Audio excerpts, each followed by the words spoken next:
بسم اللہ الرحمن الرحیم۔ سورۃ الحجر 14واں پارہ، آیت نمبر 51 سے لے کر 60 تک کا ترجمہ یہ ہے: وَنَبِّئْهُمْ عَنْ ضَيْفِ إِبْرَاهِيمَ، اور آپ انہیں ابراہیم علیہ السلام کے مہمانوں کا واقعہ بتلائیں۔ اذ دخلوا علیہ، جب وہ ان کے پاس آئے تو سلام کیا۔ ابراہیم علیہ السلام کہنے لگے: انا منکم وجلون، ہم آپ سے خوف زدہ ہیں۔ فرشتے کہنے لگے: لا توجل، آپ خوف زدہ نہ ہو، انا نبشرک بغلام علیم، ہم آپ کو خوشخبری سناتے ہیں ایک لڑکے کی جو علم والا ہوگا، سمجھدار ہوگا۔ قال ابشرتمونی، ابراہیم علیہ السلام کہنے لگے: کیا تم مجھے خوشخبری سناتے ہو باوجود اس کے کہ میں بڑھاپے کی عمر کو پہنچ چکا ہوں؟ تم کس چیز کی خوشخبری سناتے ہو؟ کہنے لگے: ہم آپ کو حق سچ خوشخبری سنا رہے ہیں۔ فلا تکم من القانطین، آپ نا امید لوگوں میں سے مت بنے۔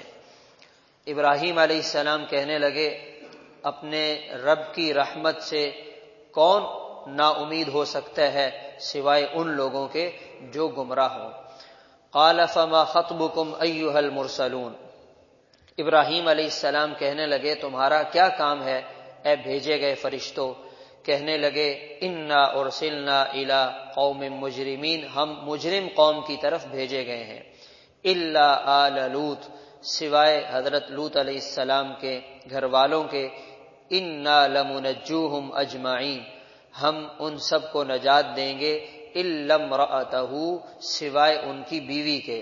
قدرنا، اس کے بارے میں ہم نے یہ طے کیا ہے، انہا لمن الغابرین، وہ پیچھے رہ جانے والوں میں سے ہوگی۔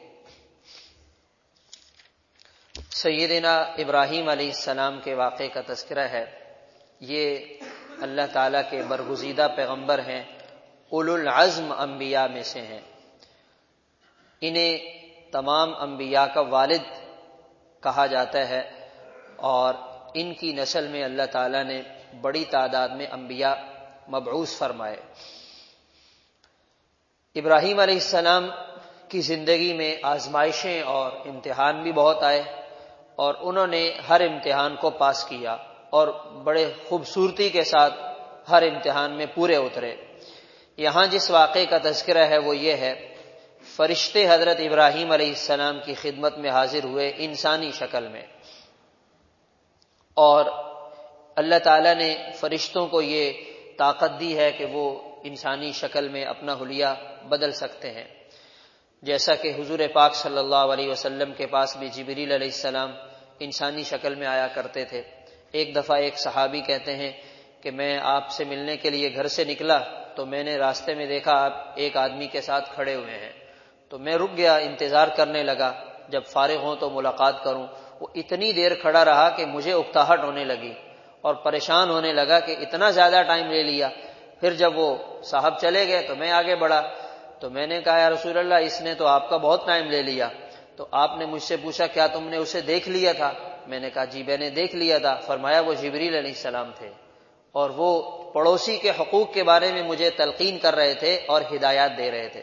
تو یہ جبریل علیہ السلام بھی ہیں، میکائیل علیہ السلام بھی ہیں، اسرافیل علیہ السلام بھی ہیں، اور یہ موجود ہیں۔ حضرت ابراہیم علیہ السلام سے ملاقات کر رہے ہیں، سلام کیا۔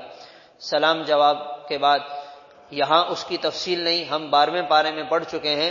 حضرت ابراہیم علیہ السلام ان کے کھانے کے لیے انتظام کرنے چلے گئے، بچھڑا ذبح کیا اور اس کا گوشت بھونا اور برتنوں میں رکھ کر لائے اور ان کے سامنے رکھ دیا۔ جب وہ کھانا سامنے رکھا تو فرشتے ایک دوسرے کا منہ دیکھنے لگے کہ یہ کیا ہو گیا۔ ابراہیم علیہ السلام نے دیکھا کہ یہ تو ہاتھ آگے نہیں بڑھا رہے، تو وہ بھی پریشان ہو گئے کہ میری کہیں ان کے ساتھ کوئی دشمنی تو نہیں ہے، یا مجھے نقصان پہنچانے کے لیے تو نہیں آئے، کیونکہ اس زمانے کا دستور یہ تھا جس گھر کا نمک کھا لیا پھر انہیں نقصان نہیں پہنچا سکتے۔ تو اس زمانے میں یہ دستور تھا، اور اب تو یہ ہے کہ جہاں کھاتے ہیں انہی کو نقصان پہنچاتے ہیں۔ تو ابراہیم علیہ السلام کی پریشانی کو فرشتے سمجھ گئے اور کہنے لگے آپ پریشان نہ ہو، ہم فرشتے ہیں، ہم انسان نہیں ہیں، ہم کھانے پینے سے پاک ہیں۔ تو ابراہیم علیہ السلام کو پھر بات سمجھ میں آئی، اچھا یہ ہے۔ تو اس سے یہ ہمیں ایک عقیدے کی بات سمجھ میں آتی ہے کہ وقت کے نبی کو ہر چیز کا علم نہیں ہوتا۔ اگر اسے ہر چیز کا علم ہوتا تو وہ کھانا لینے کے لیے نہ جاتے، اور انہیں پتا ہوتا یہ فرشتے ہیں، ان کو تو کھانے کی ضرورت ہی نہیں ہے۔ اس کا مطلب یہ ہے کہ وہ نہیں جانتے تھے، اس لیے اہتمام سے کھانا بنوا کر لے آئے۔ اور یہ بھی بات سمجھ میں آئی کہ فرشتوں کو بھی اتنا پتا ہوتا ہے جتنا انہیں اللہ کی طرف سے بتایا جاتا ہے۔ اگر فرشتے سب چیزیں جانتے تو وہ فوراً منع کر دیتے، انہیں پتا چل جاتا یہ کھانا لینے جا رہے ہیں تو منع کر دیتے، آپ کیوں مشقت کر رہے ہیں، ہم تو کھاتے ہی نہیں ہیں۔ تو فرشتے بھی نہیں جانتے اور نبی بھی نہیں جانتے، صرف ان کے علم میں وہ بات آتی ہے جو اللہ کی طرف سے انہیں بتائی جاتی ہے۔ اور مہمان کی ضیافت کا بھی اس سے پیغام ملتا ہے کہ آنے والے مہمان کا اکرام کرنا یہ ہمارے دین کی تعلیمات میں سے ہے۔ اس کے بعد فرشتے کہنے لگے ہم آپ کو بیٹے کی خوشخبری سنانے کے لیے آئے ہیں۔ حضرت ابراہیم علیہ السلام یہ بات سن کر حیران ہونے لگے، ان کی گھر والی اور زیادہ حیران ہونے لگی، کہنے لگے بڑھاپے میں مجھے اولاد ملے گی، کیونکہ 100 سے اوپر ان کی عمر ہے اور ان کی گھر والی بھی 100 کے قریب ہے۔ تو فرشتے کہنے لگے ہم جو آپ کو خوشخبری سنا رہے ہیں یہ واقعی ایسے ہے، ایسا نہیں کہ ہم آپ کو کسی خوش فہمی میں ڈال رہے ہیں، آپ کے لیے اللہ کی طرف سے یہ خوشخبری آئی ہے اور آپ کے ہاں اولاد ہوگی۔ اور انہیں اولاد کی خوشخبری سنائی، اور وہ اسحاق علیہ السلام کی ولادت ہے۔ اور ان کے بعد یعقوب علیہ السلام ان کے پوتے ہوں گے، اس کی بھی خوشخبری سنائی۔ تو یہ خوشخبری فرشتوں کی طرف سے آئی۔ اس کے بعد یہ معاملہ بھی ختم ہو گیا۔ پھر حضرت ابراہیم علیہ السلام نے پوچھا آپ لوگ کس کام کے لیے نکلے ہیں، اور کیا مقصد ہے آپ لوگوں کے آنے کا؟ تو کہنے لگے ہمارا دوسرا مقصد یہ ہے کہ ہمیں ایک مجرم قوم کو ہلاک کرنے کے لیے بھیجا گیا ہے۔ مجرم قوم کون سی تھی؟ یہ حضرت ابراہیم علیہ السلام سے قریب شام سے سدوم کا علاقہ کہلاتا ہے، اردن کے قریب ہے۔ وہاں حضرت لوط علیہ السلام کی قوم رہتی تھی جو ہم جنس پرستی کے مرض میں مبتلا تھی۔ یہ جو ہم جنس پرستی کا لفظ آج بھی سنا جاتا ہے، اور یورپ میں اور مغربی ممالک میں باقاعدہ یہ قانوناً اس جرم کے کرنے کی اجازت ہے، ان کے ہاں اس پہ کوئی پابندی نہیں ہے، لیکن ہمارے دین میں اور ہماری شریعت میں یہ بہت بڑا جرم ہے۔ اتنا بڑا جرم ہے کہ اللہ تعالیٰ نے اس جرم کو کرنے والی قوم کو بڑے خطرناک طریقے سے تباہ و برباد کیا ہے۔ تو بتایا ہم ان کو ہلاک کرنے کے لیے آئے ہیں۔ تو ابراہیم علیہ السلام پریشان ہو گئے، وہاں پر تو ہمارے عزیز حضرت لوط علیہ السلام بھی رہتے ہیں، وہ ایمان والے ہیں، تو ان پر بھی عذاب آئے گا۔ کہنے لگے ان پر عذاب نہیں آئے گا، انا لمنجوہم اجمعین، ہم انہیں نجات دیں گے، البتہ ان کی بیوی اس پر عذاب آئے گا، ان کی جو بیوی ہے اس پر عذاب آئے گا۔ اس کی وجہ یہ ہے کہ ان کی بیوی ایمان نہیں لائی تھی۔ تو جب ایمان نہیں ہے تو پھر چاہے وہ وقت کے نبی کی بیوی کیوں نہ ہو، اللہ کے ہاں اس کا کوئی درجہ نہیں ہے۔ یہ ایک بہت بڑا پیغام ہمیں قیامت تک آنے والے انسانوں کو اللہ تعالیٰ دے رہے ہیں کہ یاد رکھنا ہمارے ہاں جو فیصلے ہوتے ہیں وہ ایمان اور عمل کی بنیاد پر ہوتے ہیں۔ اگر ایمان ہوگا، نیک عمل ہوگا، تو حبشہ کے رہنے والا بلال زمین پہ چلے گا، اس کے چلنے کی آواز جنت تک جائے گی۔